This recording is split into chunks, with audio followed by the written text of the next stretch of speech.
आइए हम लोग आराधना करेंगे। आराधना के समय जब हम गीत गाएंगे, आराधना करेंगे, सब लोग ताली बजाकर, जहां भी आप हो, आप जगह पर रहकर इस गीत को सुनेंगे। हम लोग साथ आराधना करें, ताली बजाकर, हाथ उठाकर परमेश्वर की महिमा करें।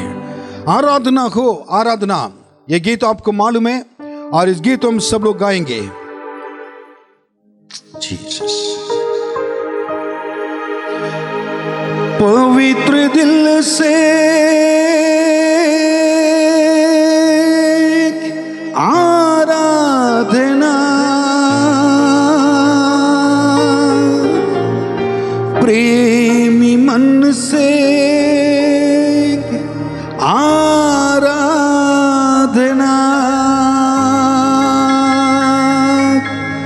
आराधना, आराधना, आराधना,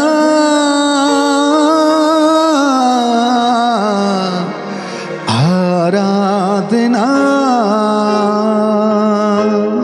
मगन परमेश्वर की महिमा करने के लिए, आराधना करने के लिए सब लोग परमेश्वर का आराधना करेंगे।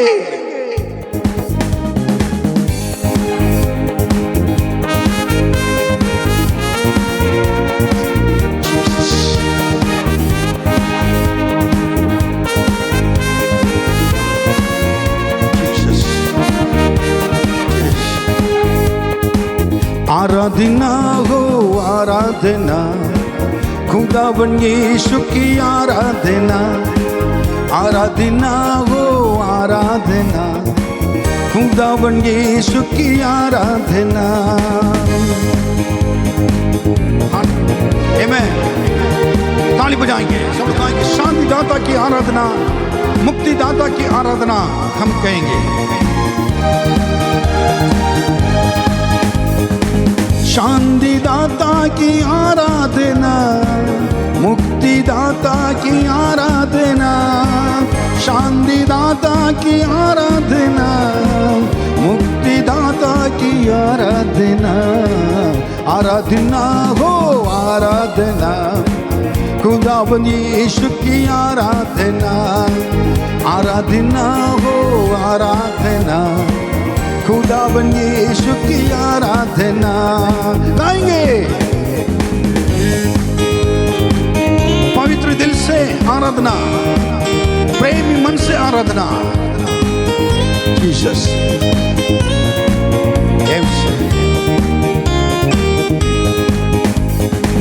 पवित्र दिल से आराधना, प्रेमी मन से आराधना। पवित्र दिल से आराधना, प्रेमी मन से आराधना। आराधना हो आराधना, खुदावन यीशु की आराधना। आराधना हो आराधना, खुदावन यीशु की आराधना। जीसस। मेरे मसीहा की आराधना, जीवन दाता की आराधना। सब लोग कहेंगे मेरे मसीहा के लिए। आमीन। मेरे मसीहा की आराधना, जीवन दाता की आराधना। मेरे मसीहा की आराधना, जीवन दाता की आराधना। आराधना हो आराधना, खुदावन यीशु की आराधना। आराधना हो आराधना, खुदावन यीशु की आराधना।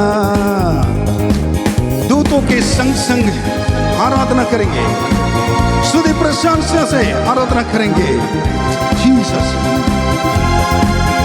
Lord we thank you Jesus.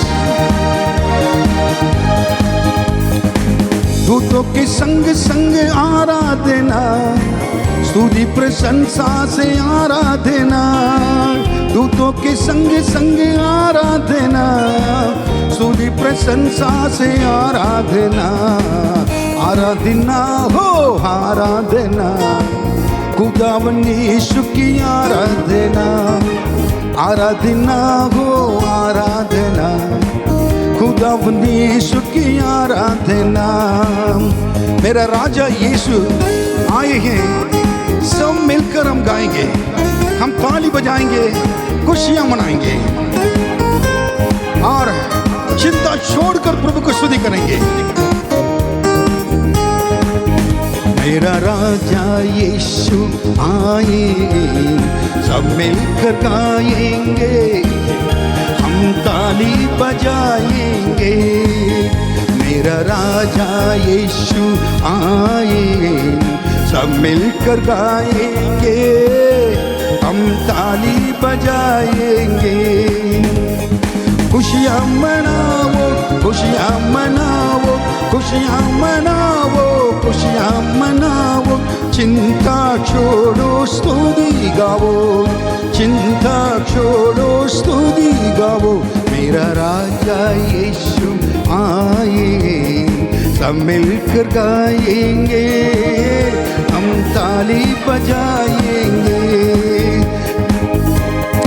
Hallelujah. तुम मांगो, प्रभु यीशु सुनता है, वो सुनेगा, कमी कट्टी को पूरा करेगा, मन से बुलाने वाले को दिल में आएगा। विश्वास के साथ गाएं। तुम मांगो वो सुनेगा, कमी कट्टी को पूरा करेगा। तुम मांगो वो सुनेगा, कमी कट्टी को पूरा करेगा।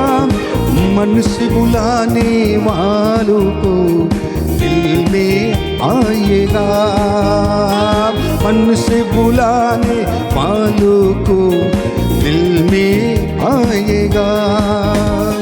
खुशियाँ मनाओ, खुशियाँ मनाओ, खुशियाँ मनाओ, खुशियाँ मनाओ, चिंता छोड़ो स्तुति गाओ, चिंता छोड़ो स्तुति गाओ। मेरा राजा यीशु आए, सब मिलकर गाएंगे, ताली बजाएंगे। मेरा राजा यीशु आए, सब मिलकर गाएंगे, हम ताली बजाएंगे। हमारे यीशु करुणा में अव्वल है, माफी में कामिल है, बुलाने वाले के पास तेरा आता है, आपको भी पास आए। यीशु तो महान परमेश्वर है। हालेलुया, आमेन। ताली बजाएंगे।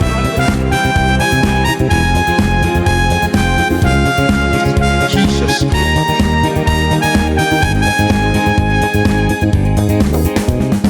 करुणा में अव्वल है, माफी में काबिल है। करुणा में अव्वल है, माफी में कामिल है। पास तेरे रहता है वो, तू ही पास आ। पास तेरे रहता है वो, तू ही पास आ। खुशियाँ मनाओ, खुशियाँ मनाओ, खुशियाँ मनाओ, खुशियाँ मनाओ, चिंता छोड़ो स्तुति गाओ, चिंता छोड़ो स्तुति गाओ। मेरा राजा यीशु आए, सब मिलकर गाएंगे, हम थाली बजाएंगे, गाएंगे। मेरा राजा यीशु आए, सब मिलकर गाएंगे, हम ताली बजाएंगे। आंसुओं को बोझ डालने वाला यीशु है, हाथों को थामेगा। क्यों घबराना है, क्यों डरना है? दिल की सारी कसरत को वो पूरी करेगा। जो कुछ मांगेंगे सब देगा।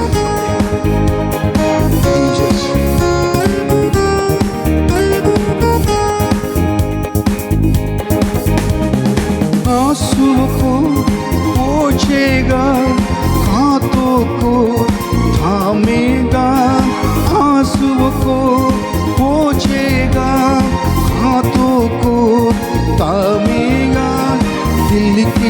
सारे कसरत को पूरी करेगा, दिल की सारे कसरत को पूरी करेगा।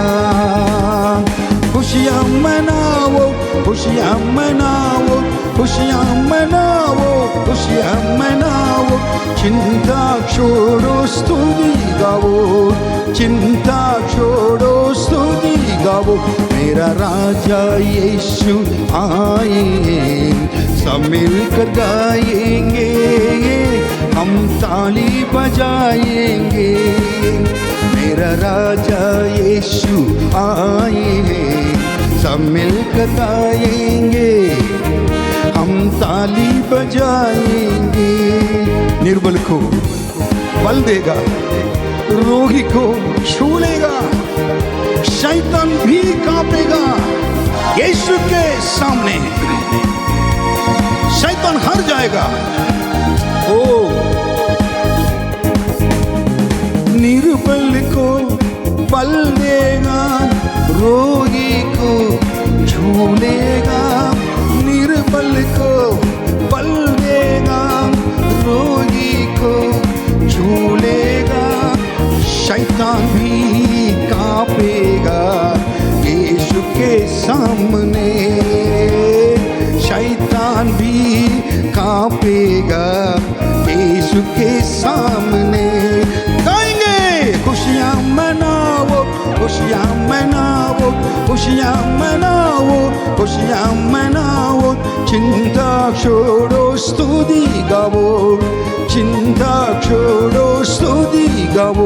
मेरा राजा यीशु आए, सब मिलके गाएंगे, हम ताली बजाएंगे।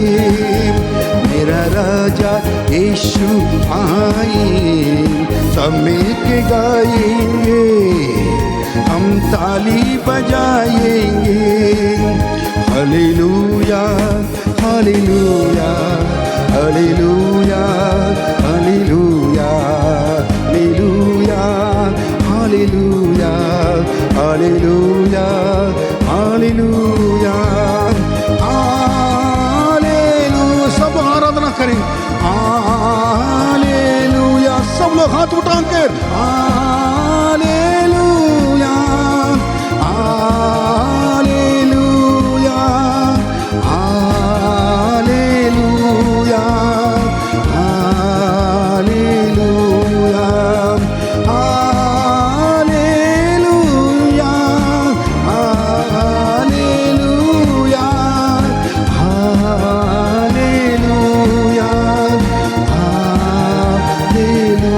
धन्यवाद यीशु कहें, धन्यवाद यीशु, धन्यवाद यीशु। हाथ उठाकर धन्यवाद यीशु, धन्यवाद यीशु, धन्यवाद यीशु, धन्यवाद यीशु, धन्यवाद यीशु, धन्यवाद यीशु। Thank you Jesus, thank you Jesus, thank you Jesus, thank you Jesus, thank you Jesus, thank you Jesus, thank you Jesus, thank you Jesus। Hallelujah. सब लोग अपने आंखें बंद करके प्रभु के धन्यवाद दें, स्तुति करें। जहां भी आप हो, अपने घर पे हो, आप जिस जगह पर भी हो, इस प्रोग्राम की, इस सभा को, इस आराधना को जो देख रहे हैं, अपने जीवन को प्रभु के हाथों में समर्पित करें। आराधना हालेलुया परमेश्वर को, हालेलुया यीशु को गाएंगे। Hallelujah Jesus Lord we thank you. प्रभु यीशु इस जगह पर और उपस्थित हैं, और हालेलुया राजा को, राजाओं का राजा, प्रभु का प्रभु हमेशा साथ रहेगा। आपके साथ चलने के लिए प्रभु ने कहा है, और परमेश्वर अपने लोग के साथ रहने के लिए चाहते हैं। प्रभु अगर साथ नहीं रहते तो आज इस लॉकडाउन में आप हम नहीं रह सकते। इस दिन के लिए प्रभु को धन्यवाद देना जरूरी है। Jesus Lord we thank you, Lord we thank you, hallelujah. परमेश्वर को Lord we thank you, hallelujah. परमेश्वर को Lord we thank you, Jesus Lord we thank you, Lord we thank you. ये आराधना है जीसस। अपने जीवन को प्रभु हाथ में समर्पित कर प्रभु के नजदीक आकर प्रभु आराधना करें। हालेलुया परमेश्वर को, हालेलुया राजाओं को, हालेलुया परमेश्वर को, हालेलुया राजा को। राजाओं का राजा, प्रभुओं का प्रभु हमेशा साथ है। राजाओं का राजा, प्रभुओं का प्रभु हमेशा साथ चलेगा। आराधना मेरे साथ हाथ उठाकर, जीसस आराधना, आराधना हाथ गिलाकर, आराधना, आराधना। हालेलुया, हालेलुया आराधना तुझको। हाथ उठाकर हालेलुया, हालेलुया आराधना तुझको। फिर से एक बार आराधना, आराधना, आराधना, आराधना। हालेलुया, हालेलुया आराधना तुझको यीशु राजा। हालेलुया, हालेलुया आराधना तुझको। यीशु हमारे साथ रहने वाला संगी है, संग चलने वाला प्रभु है। जीसस इस परमेश्वर का आंसू को पोंछ डालने वाले प्रभु है, जख्मों को धोता है।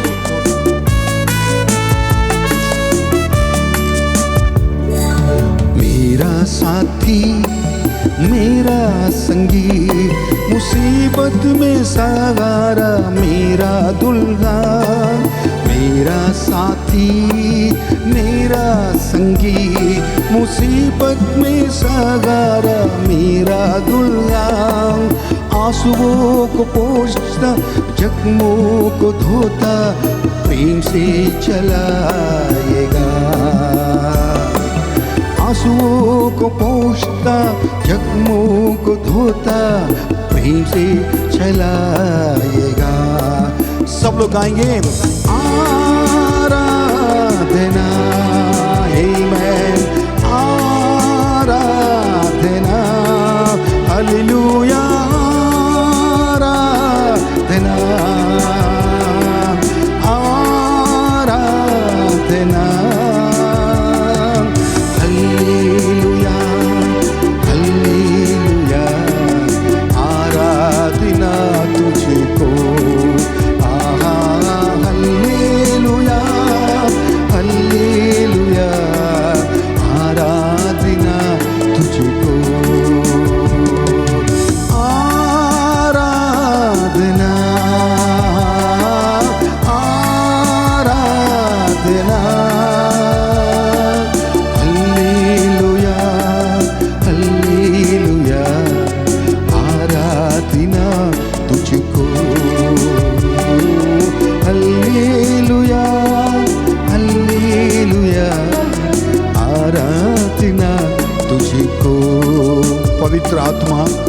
पवित्र आत्मा प्रकाशित कीजिए। पवित्र आत्मा प्रभु से कहें, पवित्र आत्मा का अभिषेक दीजिए। इस संसार में यीशु जल्दी आने वाले हैं। मुझे रूपांतर होने के लिए, आपके शक्ति पाकर सेवा करने के लिए आपके आत्मा दीजिए। कहें पवित्र आत्मा, पवित्र आत्मा प्रकाशित कीजिए। पवित्र आत्मा, पवित्र आत्मा, पवित्र आत्मा प्रकाशित कीजिए। पवित्र आत्मा अभिषेक वो देगा, रूपांतर करेगा, शक्ति मुझे देगा। अभिषेक वो देगा, रूपांतर करेगा, शक्ति मुझे देगा। गाएंगे आराधना, आराधना, आराधना, आराधना। हालेलुया, हालेलुया, आराधना तुझको। ओ हालेलुया, हालेलुया, आराधना तुझको।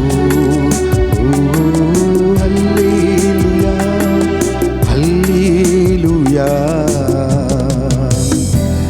आराधना तुझको। प्रभु यीशु इस जगह पर उपस्थित है।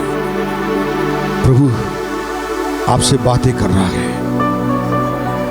प्रभु को कहें, आपके दिल से आराधना करें। इस समय आपके घर के अंदर परमेश्वर की आत्मा आकर, जितने लोग हैं पवित्र आत्मा की मदद मांगते हैं, आपका अभिषेक करेगा। पिता परमेश्वर, आप अपने बच्चों को हाथों में रखें, इस सभा को अपने हाथों में रखें। आपके पवित्र आत्मा के अभिषेक के लिए आप जहां पर हैं उस उपस्थिति को महसूस करने के लिए मदद किया। धन्यवाद करते हैं। आप खुद स्वयं खड़े हैं, धन्यवाद करते हैं। आपके नाम की महिमा को ये सारे लोग आशीष दें। यीशु के नाम में मांगते हैं, आमीन। ये समय है कि हम परमेश्वर के वचन से पढ़ेंगे भजन संहिता 29, साम्स चैप्टर 29। हे परमेश्वर के पुत्रों, यहोवा का, हाँ यहोवा ही का गुणानुवाद करो। यहोवा की महिमा और सामर्थ को सराहो। यहोवा के नाम की महिमा करो। पवित्रता से शोभायमान होकर यहोवा को दंडवत करो। यहोवा की वाणी मेघों के ऊपर सुनाई पड़ती है। प्रतापी ईश्वर गरजता है। यहोवा घने मेघों के ऊपर रहता है। यहोवा की वाणी शक्तिशाली है। यहोवा की वाणी प्रताप में है। यहोवा की वाणी देवदारों को तोड़ डालती है। यहोवा लबनोन के देवदारों को भी तोड़ डालता है। वह उन्हें बछड़ों के समान और लबनोन और शियोन के जंगली बछड़े के समान उछालता है। यहोवा की वाणी आग की लपटों को चीरती है। यहोवा की वाणी वन को हिला देती है। यहोवा कादेश के वन को भी कपाता है। यहोवा की वाणी से हिरनियों को गर्भपात हो जाता है और अरण्य में पतझड़ होता है, और उसके मंदिर में सब कोई महिमा ही महिमा बोलता रहता है। जल प्रलय के समय यहोवा विराजमान था, और यहोवा सर्वदा के लिए राजा होकर विराजमान रहता है। यहोवा अपनी प्रजा को बल देगा। यहोवा अपनी प्रजा को शांति की आशीष देगा। परमेश्वर अपने वचन के पढ़े जाने और सुने जाने पर आशीष दे। आमीन। इस समय मैं एक स्पेशल गीत मैं गाना चाहता हूँ, विशेष गीत। इस गीत मुश्किलें कितनी भी हो, असंभव कुछ भी नहीं है। राह कितनी भी हो कठिन, मंजिल एक दिन आएगी। हमारे जीवन में इस लॉकडाउन के समय में कई लोग परेशानी, हमारे देश में लोगों को नौकरी नहीं है, परेशानी में है, खाना नहीं है, ऐसे कोरोना बीमारी से मरते जा रहे हैं। मुश्किलें, कष्ट, मुसीबतें, हमें सब लोग, सबको एक चिंता है। जो लोग मरते जा रहे हैं हमारे जीवन में, हमारे देश से, उनको देखकर देश में, और उन लोग को देखकर बहुत दुख लगता है। कोई भी किसी को खोना नहीं चाहेगा, लेकिन एक दुख और एक दुख बात है कि बचाने वाला यीशु है, उनके हाथों में गए। मैं ये कह सकता हूं, ऐसे समय प्रभु के अलावा कोई शरण नहीं है। जिनको प्रभु इस संसार से लेना चाहता है, प्रभु के लोग के लिए कहते हैं, वो प्रभु के लोग हैं और उनकी मर्जी के लिए और उनके इच्छा के, परमेश्वर की इच्छा के हाथों में अपने आप को समर्पित कर देते हैं। क्योंकि धार्मिक जन अपने मृत्यु पर भरोसा रखता है, क्योंकि इस संसार छोड़कर जाने के बाद वो प्रभु के पास ही जाता है। इसलिए मसीह प्रभु के लोग के लिए यह कि मृत्यु कोई बड़ी बात नहीं होती है, लेकिन लोग प्रभु के बिना जानकर मरते जा रहे हैं। उनके लिए मैं प्रार्थना करना, प्रभु जी उनको नरक जाने से बचाइए।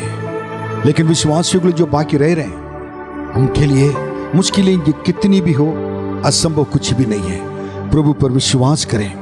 जो विश्वास से आप बोलेंगे, वो आपके जीवन में जितने भी परेशानियां आएंगे, सारी चीजें के बीच में प्रभु यीशु हैं, आपको आपके संग रहकर मदद करेगा। इसलिए इस गीत को हम सुनेंगे। Amen. Jesus Lord we thank you, Lord we thank you. मुश्किलें कितनी भी हो, असंभव कुछ भी नहीं। राह कितनी भी हो कठिन, मंजिल एक दिन आएगी।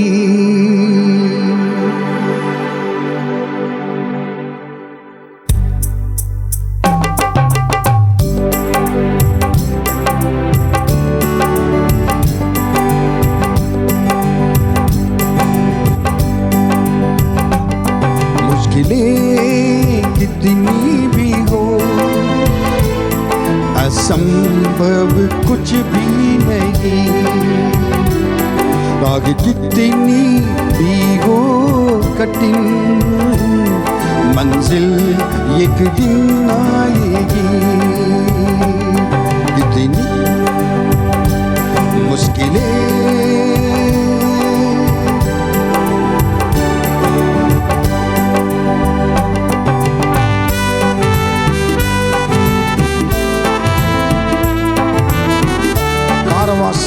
शेरों की मां ना रोक सके प्रभु के हाथ, हुकूमत की साजिशें ना रोक सकी आशीषें।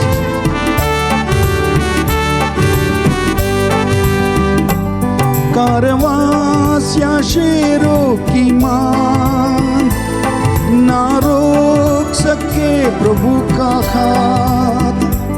कारवां शेरों की मां ना रोक सके प्रभु का हाथ। हुकूमत की साजिशें ना रोक सकी आशीषें। हुकूमत की साजिशें ना रोक सके आशीषें। मुश्किलें कितनी भी हो, असंभव कुछ भी नहीं। राह कितनी भी हो कठिन, मंजिल एक दिन आएगी।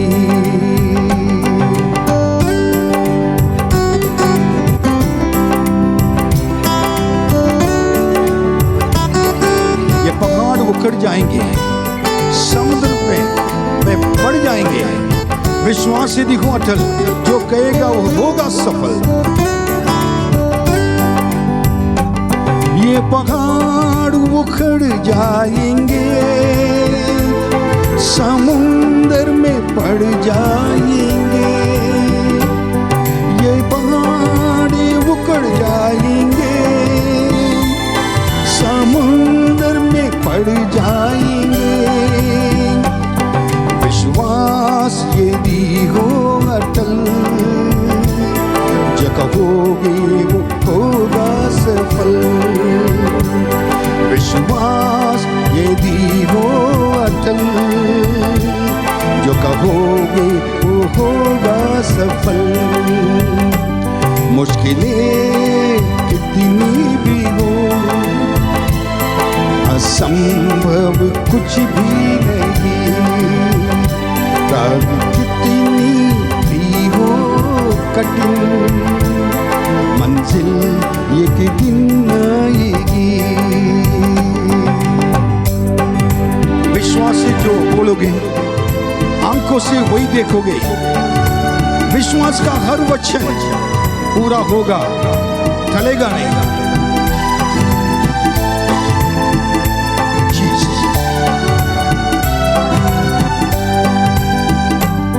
विश्वास से जो बोलोगे, आंखों से वही देखोगे।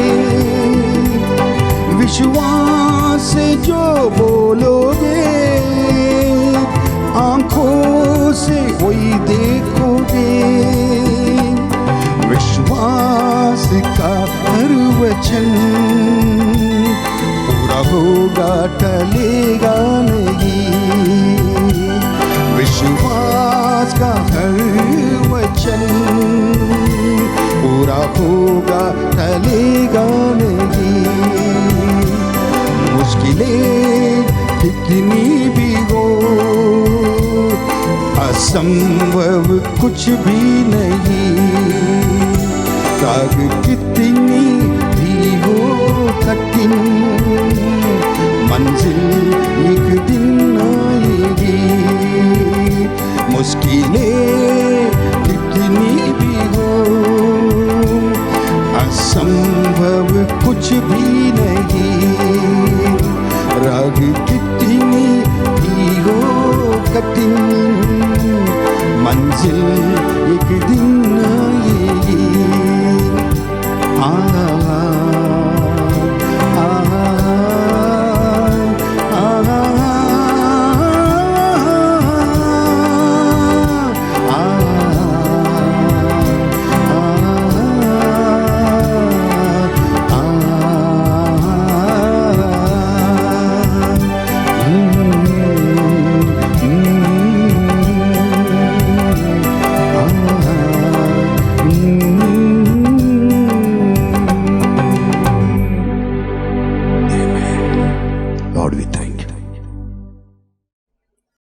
हालेलुया। इस सुबह के समय के लिए मैं प्रभु को धन्यवाद देता हूं। इस आराधना के दिन में परमेश्वर की महिमा के लिए हम सब अपने अपने घर पे इकट्ठे होकर इस YouTube के द्वारा परमेश्वर के वचन को सुनना, परमेश्वर की महिमा मिलती है।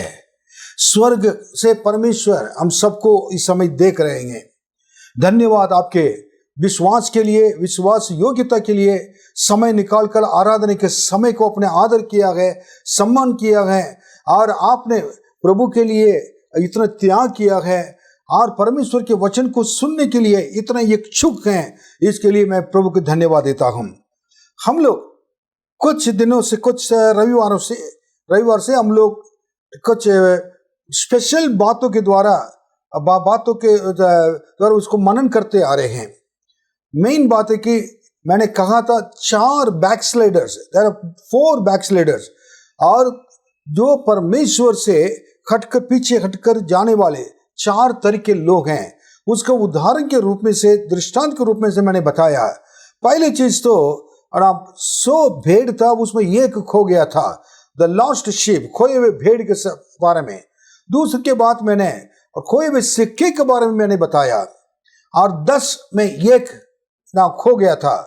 उसके बाद एक और पिता घर पे 3 लोग, एक खो गया था, मतलब 3 में एक खो गया, और 2 में एक, 2 रह गए, और एक खो गया था। अब इस जगह पर आखिरी में एक वो खोया हुआ बेटा था, उड़ाऊ पुत्र था। अब उस घर पे बड़ा बेटा था, और उनका नाम तो नहीं लिखा नहीं है। बड़ा बेटा मतलब वो भी ना खो गया था, मैं कह सकता हूं, मैं कहूंगा, क्योंकि अब उनके बारे में आखिर में हम देखने जा रहे हैं। मतलब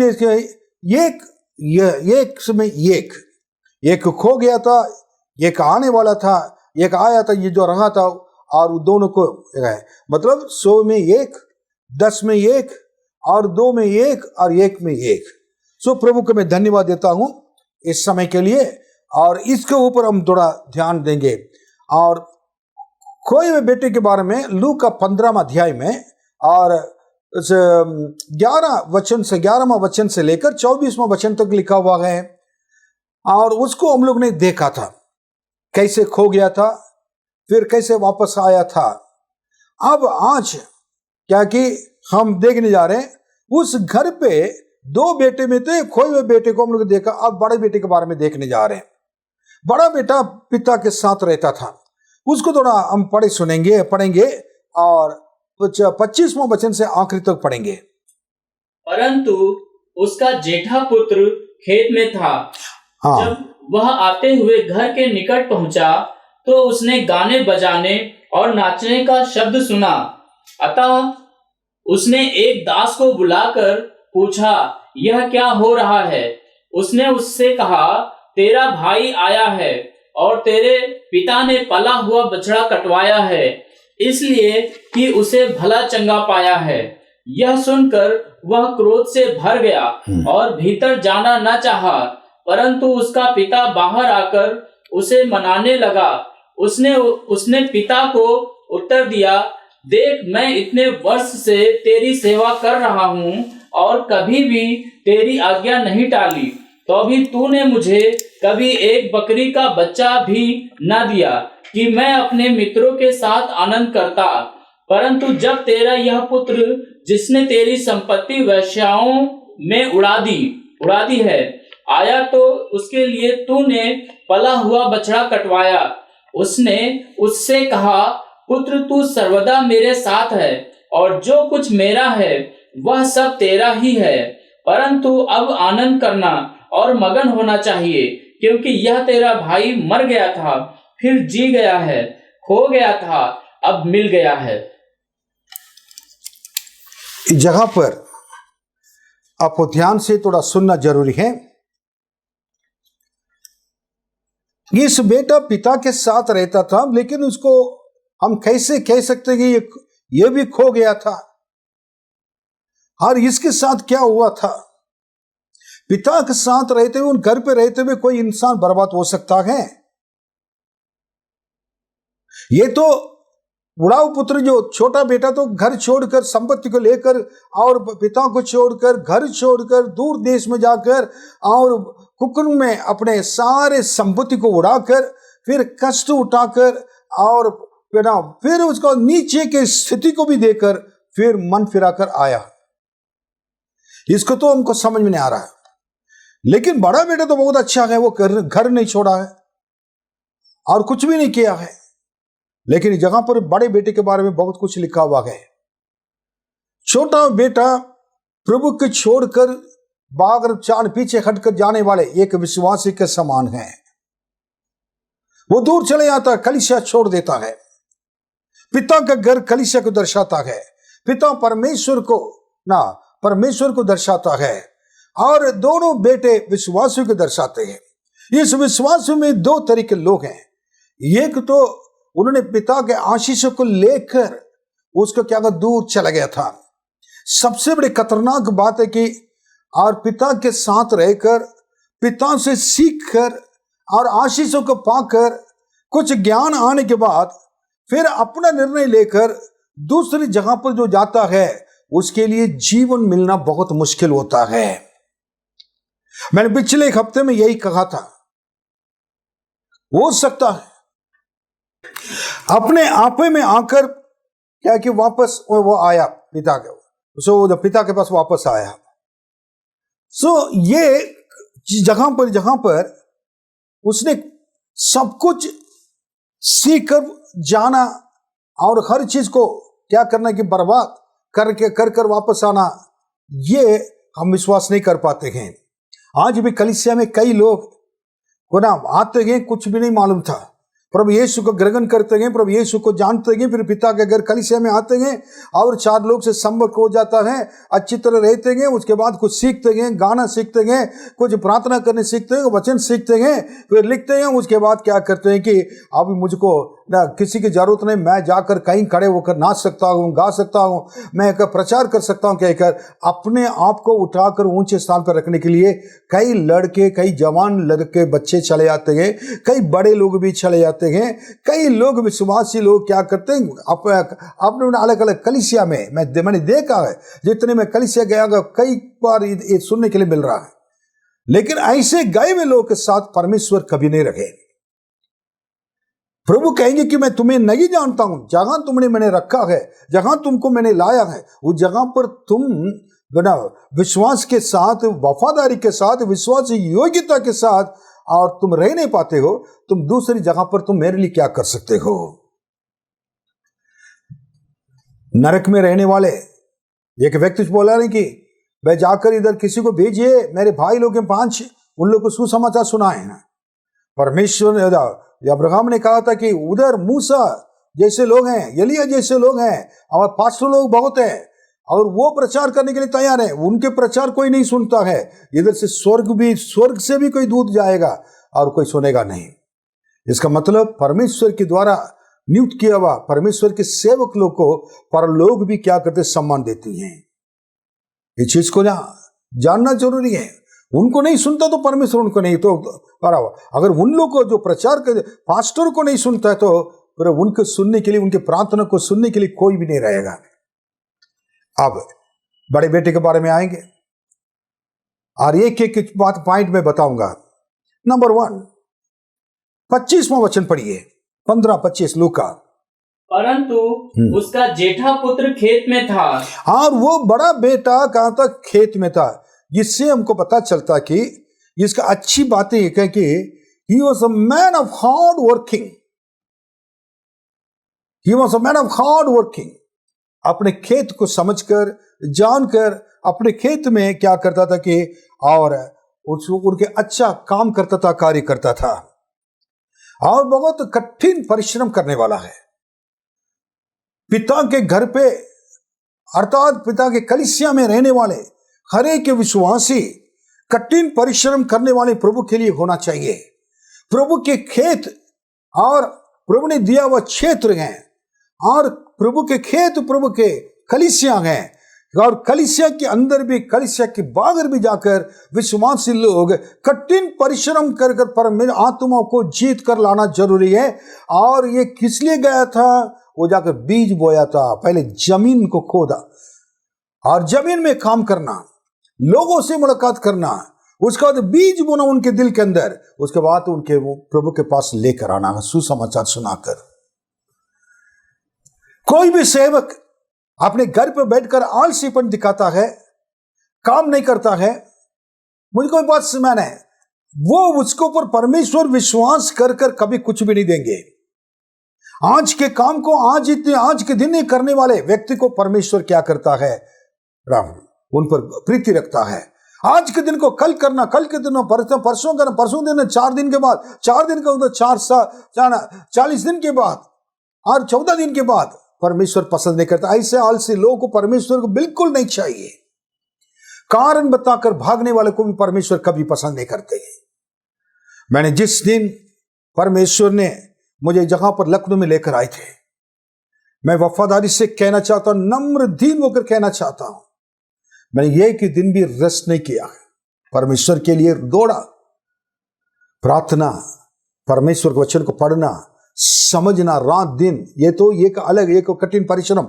परमेश्वर के घर के अंदर से रहकर सेवा करना, लोगों को जो बातें करना, लोगों के लिए प्रार्थना करना, बाहर जाकर रात दिन और कठिन परिश्रम करना है। दोनों कितना कठिन आपको मालूम है, लेकिन उसी में मैं बहुत खुश हूं। मैं एटलीस्ट मेरे पिता के लिए कुछ तो करने के लिए प्रभु ने अनुग्रह किया है।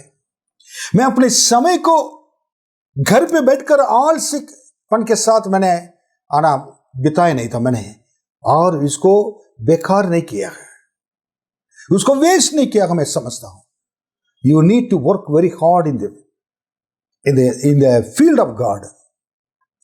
आपके कलीसिया में आप काम करते हैं, कलीसिया के लिए आपने क्या किया? अपने परिवार के लिए बहुत कुछ किया है, अपने बच्चे के लिए हम लोग ये करते हैं, हर चीज के लिए करते हैं। हमारे प्रभु के लिए क्या करते हैं? रोमियो की किताब पढ़कर देखेंगे तो जो जाकर वचन को प्रचार नहीं करता है, वचन को सुनाता नहीं है। अगर सुनने वाले तैयार है, अगर सुनाने वाले नहीं, तो कैसे लोग सुनेंगे? रोमियो की किताब पढ़ना है। उसके बाद अगर सुनाने वाले तैयार है, उसको भेजने वाले अगर भेजेंगे नहीं, तो वो कैसे जाकर परमेश्वर के वचन को सुनेंगे, प्रचार करेंगे? भेजने वाले को, जो मदद करने वाले अगर मदद नहीं करेंगे, तो वो कैसे जाएगा? अलग अलग वरदान, अलग अलग काम है। प्रभु ने आपको आशीष दिया है, आप क्या करिए? लोग मदद करिए, सेवकाई के लिए मदद कीजिए। आपके धन दौलत इस जगह पर रखे जंग लग जाएगा। परमेश्वर के प्रभु ने कहा था स्वर्ग राज्य में धन दौलत को क्या करना है? धन को इकट्ठा करो, तब उधर चोरी कभी नहीं हो सकता है। इस संसार में भी आशीष, उधर भी आशीष। प्रभु की सेवा के लिए जितने मदद कर सकते, जितने त्याग कर सकते, जितने आर्थिक से, भौतिक और प्रार्थना के द्वारा, मेहनत, शरीर की मदद के द्वारा और आत्मिक प्रार्थना के द्वारा मदद करें। फिर दूसरी बात हम देखेंगे, और 28वां वचन पढ़िए। इनके कुछ शॉर्ट कमियां आप दिखाई दे रहा है। हम तो सोच रहे बहुत अच्छा बेटा है, लेकिन देखिए, यह सुनकर वह क्रोध से भर गया। अरे बस इतना है, ये सुनकर क्रोध से भर गया। क्या था कि इतना कठिन परिश्रम कर काम कर जब वापस आ रहे थे अपने घर पे, नाच गाना हो रहा, गीत सुन रहे हैं, लोग नाच रहे हैं, सब। इसको कुछ समझ में नहीं आ रहा। मेरे घर पे मेरे पिता रह रहे, लेकिन ये कैसे नाच गाना हो रहा है? किस लिए? कोई बर्थडे मना रहा? तब उसने किसी बुलाकर बाहर से, ये क्या बात हो रही है? आपके खोए हुआ बेटा वापस आ गया, आपके भाई, वो मन फिरा कर वापस आ गया। पिता उसके लिए इतना क्या कर रहे हैं कि दावत और हर चीज को उसको खुशियां मना रहे हैं। सबसे बड़ी बात है कि जब वो वापस आया, पिता ने इनसे, अपने बड़े बेटे से बोला ही नहीं है, कंसल्ट नहीं किया, सलाह नहीं लिया, उनको सूचना भी नहीं दिया कि आपका बेटा, आपके भाई आ गया है ना। अगर दिया होता, ये मेरे ख्याल से क्या वो खेत से उधर भाग जाता है, घर के अंदर नहीं आता है। लेकिन वो बताए नहीं थे। इसका कारण कि आपको मैं बताना चाहूंगा, इसको पिता जो करते हैं अपनी इच्छा के अनुसार करते हैं, उसके लिए हम सहमत होना चाहिए, सहमति जताना चाहिए। भजन संहिता 115:3 में लिखा हुआ कि हमारा परमेश्वर जो स्वर्ग में है, अपनी इच्छा के अनुसार सब कुछ पूरा करता है।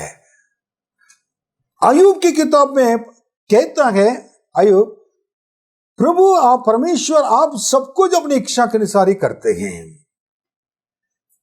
क्योंकि आप क्यों नहीं कह गया, नहीं बोल सकते हैं।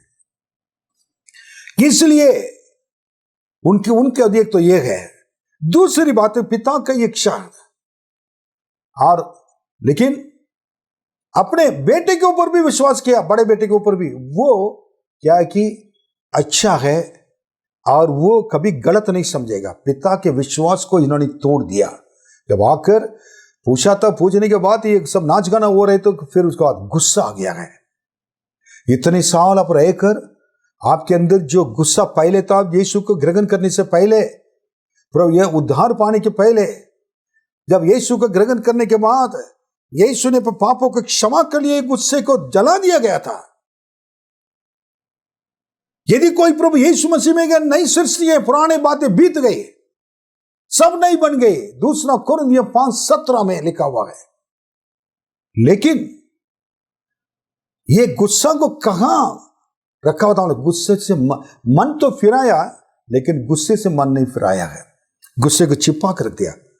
कभी कभी हम मन फिरा कर कलीसिया के अंदर आते हैं, प्रभु के पास आते, लेकिन हमारे अंदर कुछ चीजें छुपा कर रखते हैं, पापों को। वो पाप समय पर आकर क्या करता है? आपको हमको क्या करता है कि ना, अगर बार बार ऐसे करता है, बस वो उसका आपको उत्साहित कर कर गलत काम करने के लिए करता है। कई लोगों को गुस्सा है, नफरत दिल के अंदर छुपा रहता है। बहुत दुख की बात है। गलातियों की किताब में पढ़कर देख तो कह रहा है कि पौलुस कह रहा है, जो प्रभु के लोग हैं अपने सारे शारीरिक अभिलाषाओं को, सारे इच्छाओं को क्रूस पर चढ़ा देते हैं।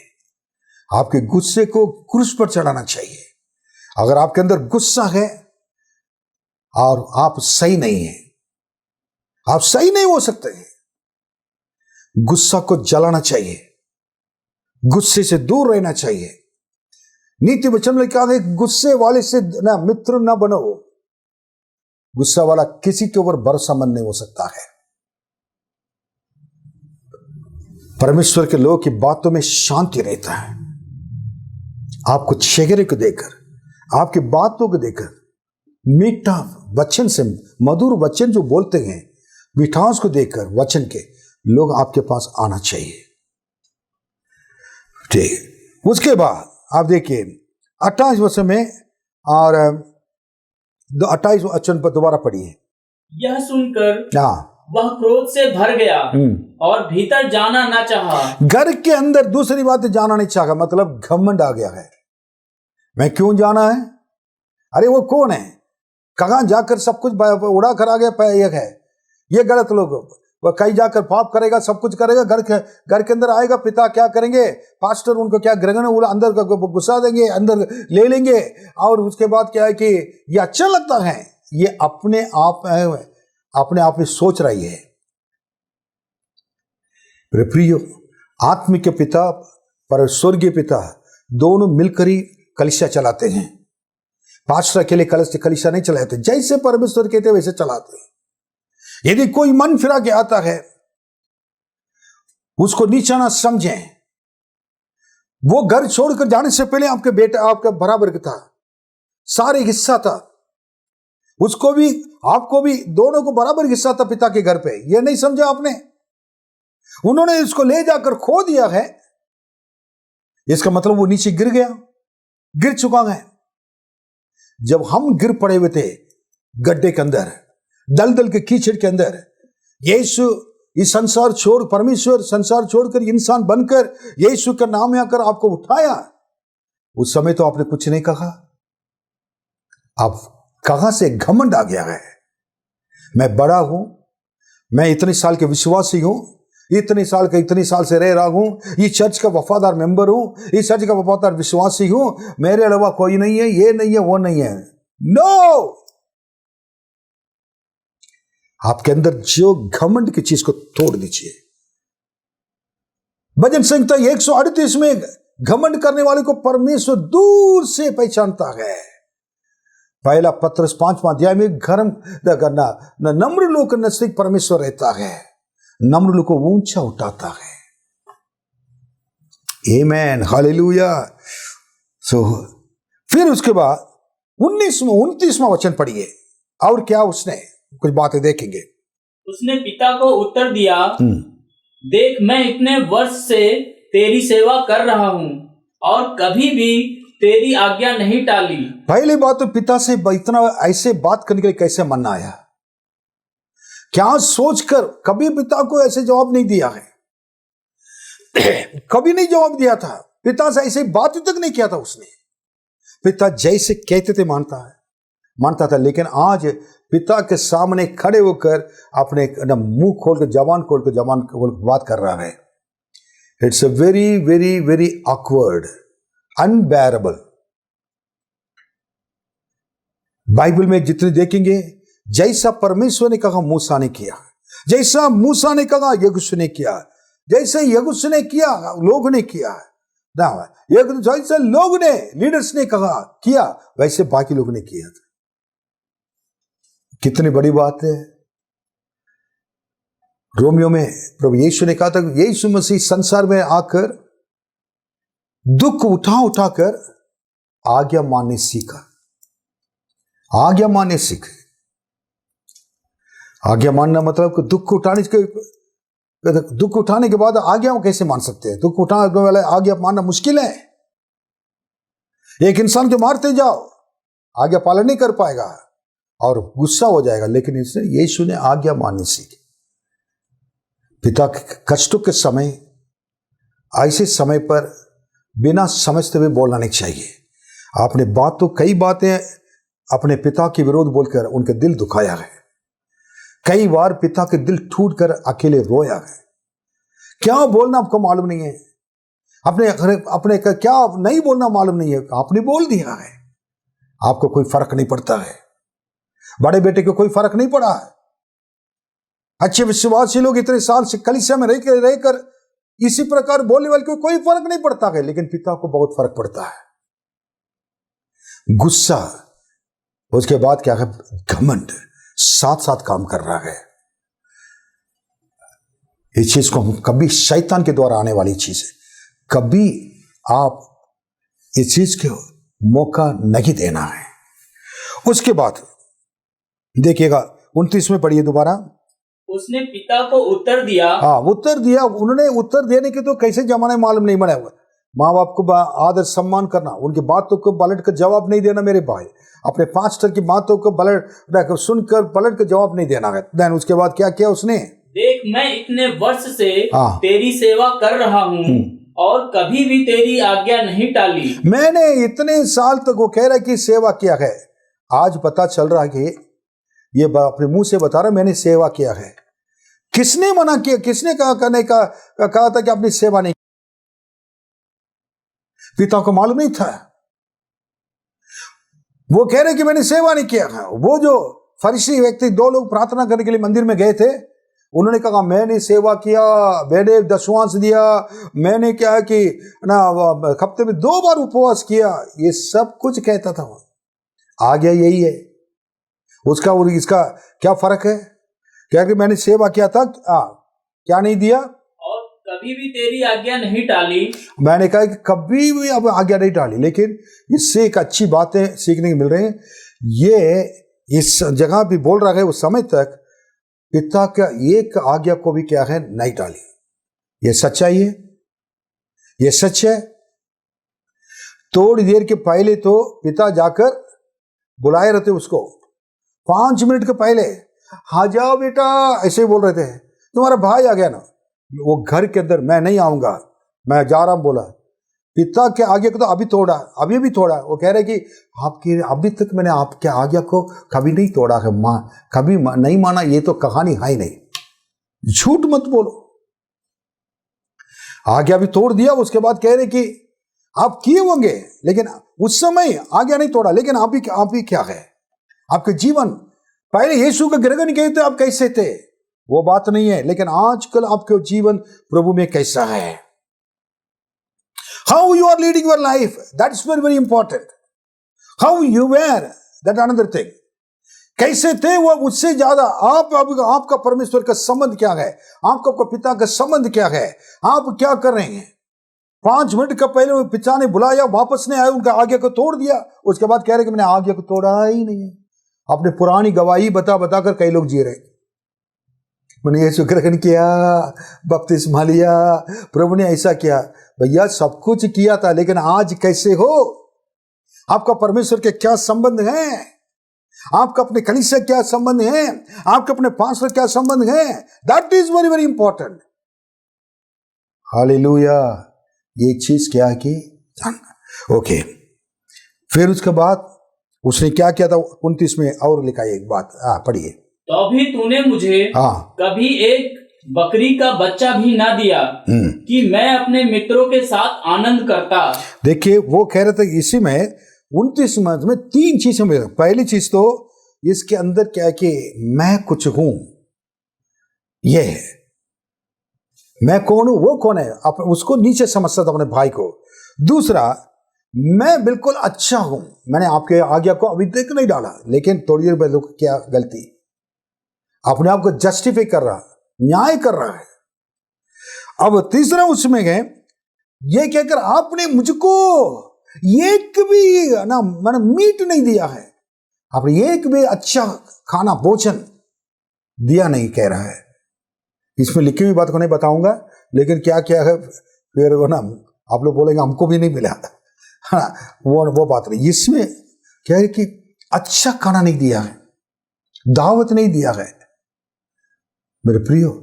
उसके अंदर जलन देखिए, जलन क्या है, उसको खिला रहे हैं, मुझको तो कुछ भी नहीं दिए होंगे, देखो खिला रहे, वो खा रहा, लबक लबक खा रहा, हमें देखो मेरे पेट दिल जलन हो रहा है। जलन ईर्ष्या शैतान की ओर से आता है।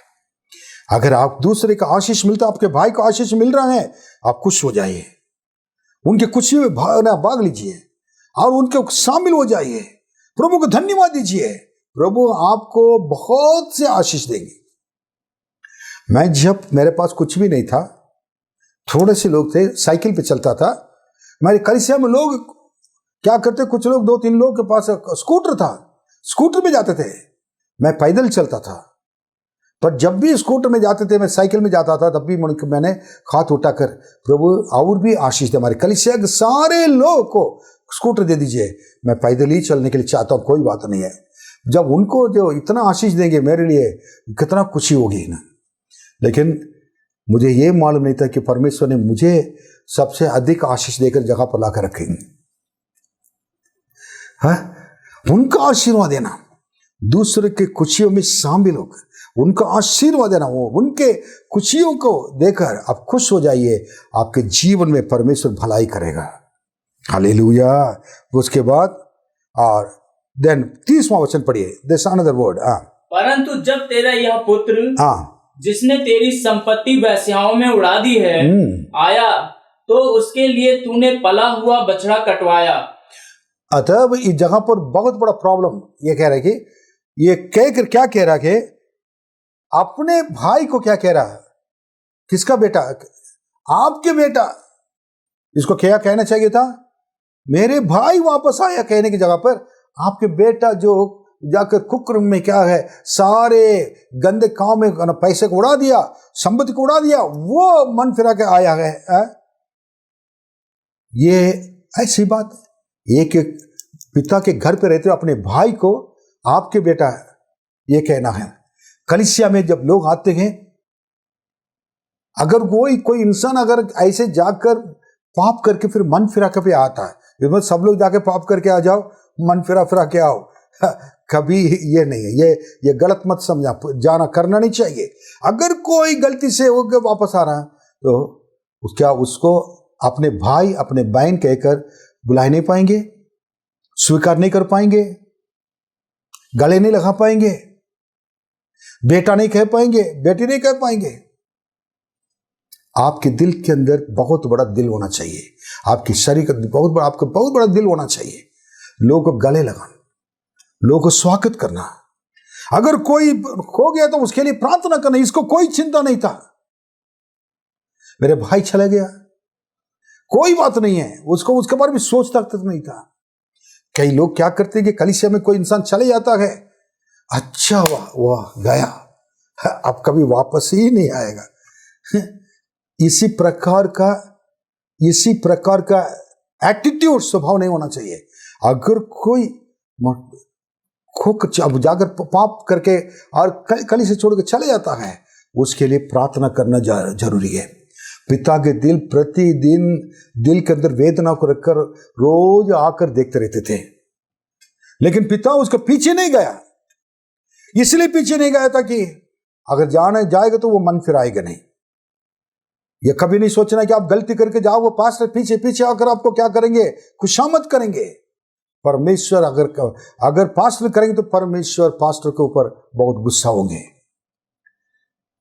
आपको उनको मालूम है, पिता को एक जगह है, वो जगह पर बहुत मार करके वापस आएगा।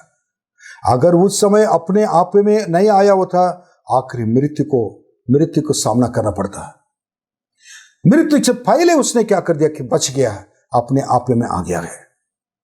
और कोई भी अपने कलीसिया छोड़कर गए हो, कहीं भी हो, मैं कहना चाहूंगा आपके साथ सामने बहुत एक खराब चीज रखी हुई है, खतरनाक चीज है। उधर जाकर ना फंसे, वापस आइए अपने कलीसिया में, आपके पास्टर से आकर माफी मांगिए।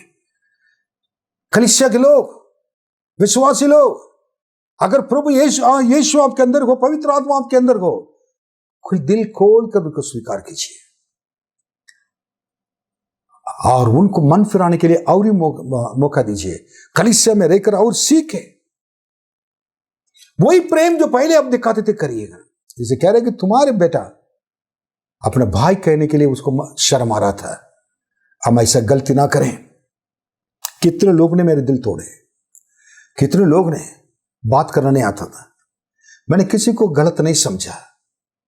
मेरे अंदर एक ही चीज है, प्रभु उनको क्षमा कर। वो मेरे भाई है, मेरी बहन है, मेरी बेटी है। प्रभु जी मैंने उनके ऊपर नफरत की चीज मेरे दिल कभी ना रखे। सबको क्षमा करने के लिए दिल दे दीजिए प्रभु। आज मैं जीत गया हूं, जीत रहा हूं, और मेरे लोग मुझसे बहुत प्यार करते हैं। इसका कारण मैं उनसे प्रेम करता हूं। यही है, मेरे जीवन को जानते हैं मैं कौन हूं।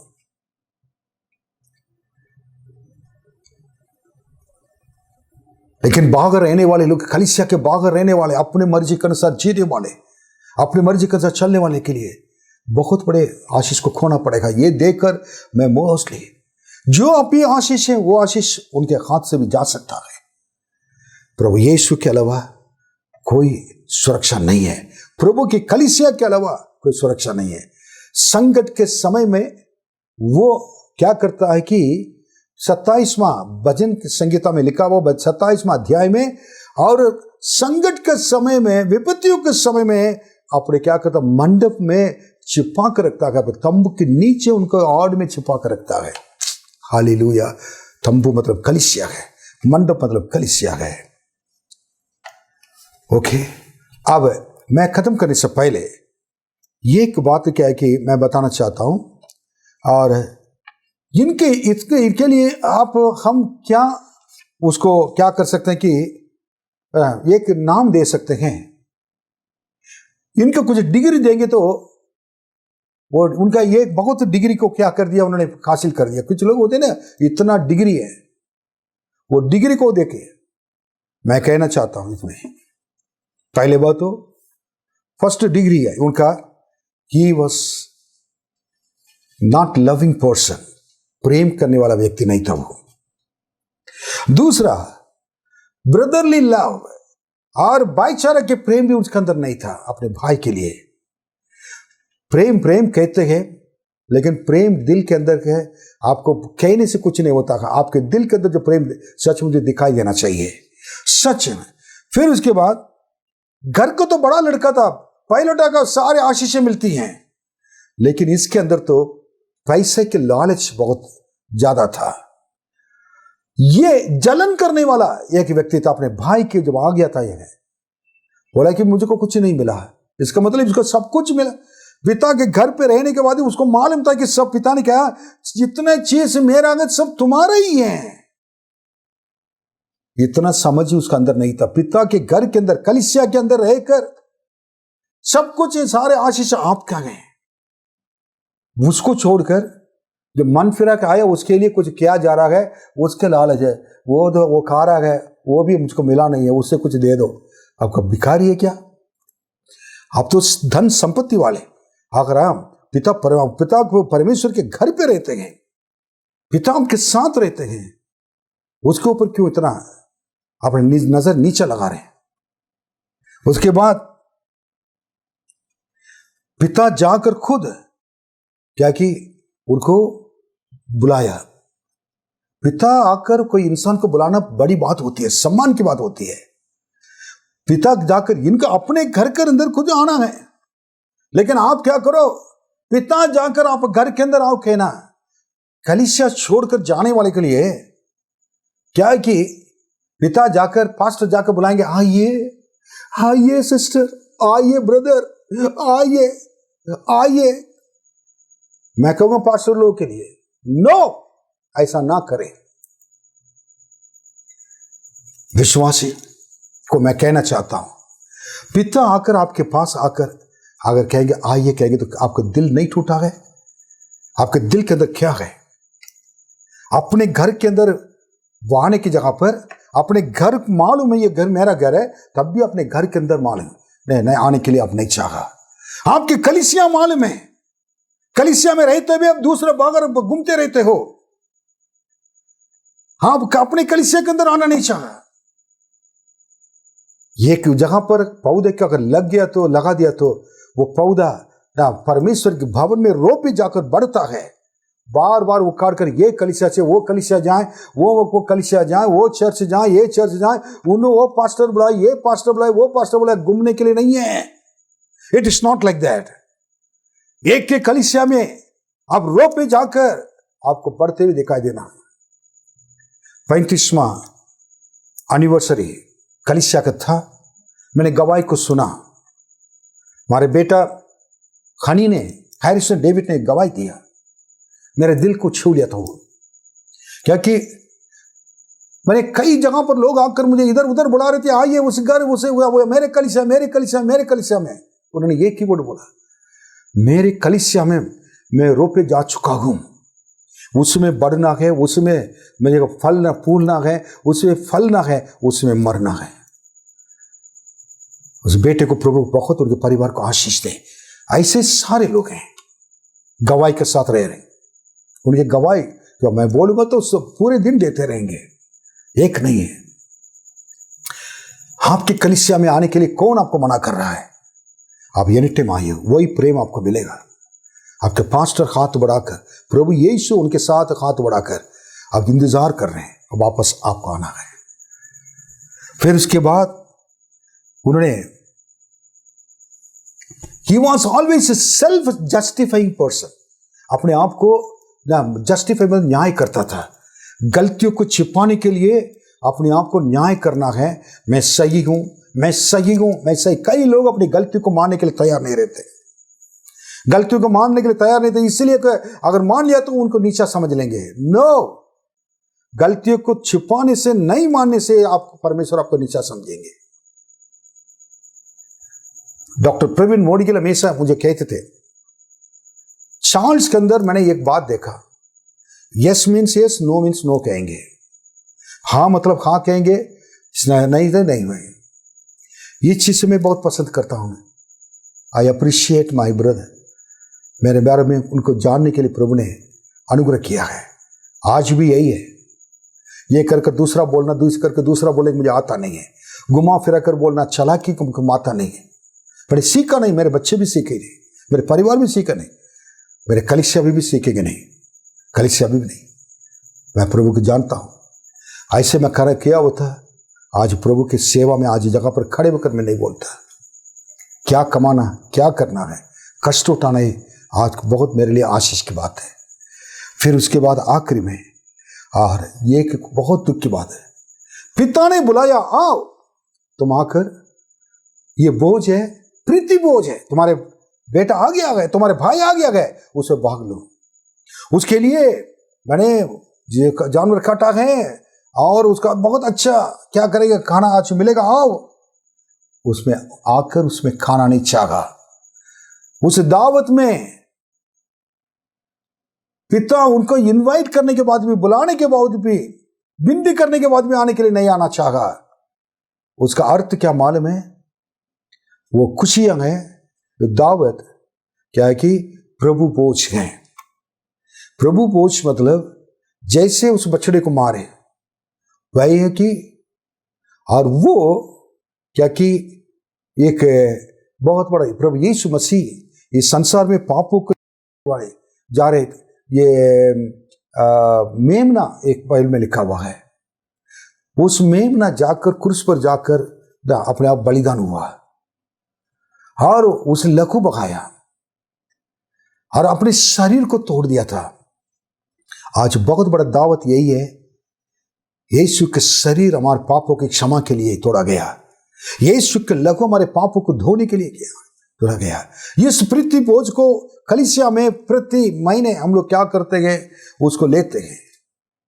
उसमें आने के लिए चाहा, पिता ने बुलाया, घर के अंदर आओ, कलीसिया के अंदर आओ, आप इस बोझ में तुम भाग लो, इस पृथ्वी बोझ में भाग लो। आना नहीं चाहा। अब आखिर में मैं क्या कहना चाहता हूं, पापी लोग तो मन फिराकर और उनके पश्चाताप कर मन फिराकर स्वर्ग राज में प्रवेश करते हैं, लेकिन स्वयं धार्मिक कहकर अपने आप को न्याय करने वाले लोग हैं और वो पापी बन जाते हैं, बिना मन फिराकर आखिरी में नरक चले जाते हैं। ये तो यीशु को तो ग्रहण किया, उन्होंने बपतिस्मा लिया, प्रभु यीशु के लिए जिया, आखिर में इसी प्रकार के पाप उनके अंदर ही रहने के वजह से और छोटे बेटे से भी बड़ा बेटा बहुत बड़ा पापी बन गया था। अगर कौन उड़ाव पुत्र का कहना तो किसको कहना है, इसको कहना चाहिए। वो तो मन फिरा लिया था, लेकिन मन नहीं फिराया था। मन नहीं फिराने वाले उड़ाव पुत्र घर के अंदर से खोया, एक घर के बाहर से खोया, जाकर खोया। आप कौन गए? आप कौन गए? Who are you now? आपके कंडीशन या कलीसिया का आपका क्या संबंध है? कैसे संबंध है? प्रभु परमेश्वर का आपका कैसा संबंध है? आपका पास्टर का आपका संबंध कैसा है? जीना मेरे लिए मसीह है, मरना मेरे लिए लाभ है। आखिरी तक मैं पिता के साथ रहूंगा, मेरे कलीसिया के साथ रहूंगा, मेरे पास्टर के साथ रहूंगा, मेरे भाई बहन विश्वास लोग जिसको प्रभु ने दिया है, ऊंचा नीचा नहीं देखते हुए और पढ़ा लिखा अनपढ़ लोग ऐसे एक डिफरेंस नहीं देखते हुए, फर्क नहीं देखते हुए, सबके साथ एक साथ रहकर मैं एक साथ चलकर प्रभु की सेवा को पूरा करना। प्रभु यीशु जब आएंगे इस कलीसिया को लेने के लिए और सारे लोग एक जैसा दिखाई देंगे। जगह पर बीए पढ़ने वाले के लिए जगह, आप बीए पढ़े ना, आज आप स्वर्ग राज्य में नहीं बुलाएंगे। बीकॉम है, एमकॉम, ओ डॉक्टर और इंजीनियर, नो, आपका नहीं। वो जगह पर ये लोग, तुम अनपढ़ हो, तुमको स्वर्ग नहीं मिलेगा। ऐसा नहीं। जो लोग को उद्धार पाए हुए लोग बपतिस्मा लेकर पवित्र आत्मा का अभिषेक पाकर प्रभु यीशु के लिए पवित्र जीवन बिताते हैं, जो कलीसिया में वफादारी से कलीसिया के सेवक में आगे बढ़कर मदद करना, सेवा करना, सब में विश्वास योग्य बनकर रहते गए, उनको परमेश्वर स्वर्ग राज्य में ले जाएंगे। वो कलीसिया प्रभु के पास जाएंगे। प्रभु ये सारे कलीसिया के लिए, ना केवल मेरी कलीसिया के लिए, सब कलीसिया के लिए एक संदेश है। यूट्यूब के द्वारा कितने लोग देख रहे हैं, आपके जीवन में अपने आप प्रभु बातें कर रहा है। मैं अपने आत्मा में महसूस कर रहा हूं प्रभु आपसे बातें कर रहा है। अपने जीवन को आपने प्रभु के हाथों में समर्पित करें, अपने आप को करें। जहां आपने क्या कलीसिया से छोड़कर, आप कलीसिया छोड़कर चले गए, कलीसिया से दूर रहे, कोई कारण की वजह से आप अलग हो गए, प्रभु के तक मन फिराओ, वापस आ जाओ, अपने हृदय को कठोर ना करो, क्योंकि यीशु का आना जल्दी निकट है। प्रभु यीशु आपको नहीं चाहते इधर उधर घूमते फिरते रहने के लिए। आखिर में प्रभु के सामने खड़े होकर आपने क्या गवाही देंगे? किसके बारे में कहेंगे? उन्होंने पाप किया था, जिन्होंने वो चले गए थे, इसके वजह से मैं भी कलीसिया छोड़ा। नो, आप अपने जीवन को बचा कर रखना है, तब आप दूसरे को बचा पाएंगे। प्रभु आपको आशीष दे। अपने जीवन को प्रभु के हाथ में समर्पित करें। आइए हम अपने आंखें बंद रखें। पिता परमेश्वर, आपके हाथों में मैं सौंपता हूं। धन्यवाद राजा, इस वचन के द्वारा लोगों से बातें करें। आपके आने का बहुत निकट है। कलीसिया को ले जाने वाले प्रभु, लेने के लिए आने वाले प्रभु, इस संसार में सारे कलीसिया इंतजार कर रही है। कलीसिया में टूट फूट नहीं होने दे। कलीसिया में लोग प्रभु जी वफादारी से, प्रभु जी मन फिराकर पवित्र जीवन बिताने वाले होना चाहिए। कलीसिया का आदर सम्मान करने वाले होना जरूरी है। यही समय के कलीसिया के नजदीक आना है। इब्रानियों 10:25 में लिखा हुआ कि जितने तुम देख रहो यीशु जल्दी आने वाला है, उतने नजदीक आया करो। एक दूसरे के साथ इकट्ठा होना ना छोड़ो। धन्यवाद। आपके हाथों में आपके बच्चे को सौंप देंगे। प्रभु सच्चाई को उनके जीवन में प्रभु जी करें, आप प्रकट करें। कोई भी इस कलीसिया के बाहर, कोई भी अपने कलीसिया के बाहर कोई भी हो, उनके वापस लेकर आइए। अगर जो कलीसिया के अंदर वफादारी से हैं, उनको प्रभु जी आशीष दीजिए, और इस्तेमाल कीजिए। सारे पासवान के ऊपर आपके अनुग्रह हाथ रखे। धन्यवाद हमारे प्रभु जी, आज इस आराधना को पूरा किया और धन्यवाद, आशीष दिया। आपके नाम की महिमा हो, यीशु के नाम में मांगते हैं, आमीन। आइए सब आशीष के वचन, हमारे पिता परमेश्वर का प्रेम, प्रभु यीशु मसीह का अनुग्रह, पवित्र आत्मा की सहभागिता हम सबों के साथ हमेशा होती रहे, आमीन आमीन। प्रभु आपको आशीष दें, आमीन।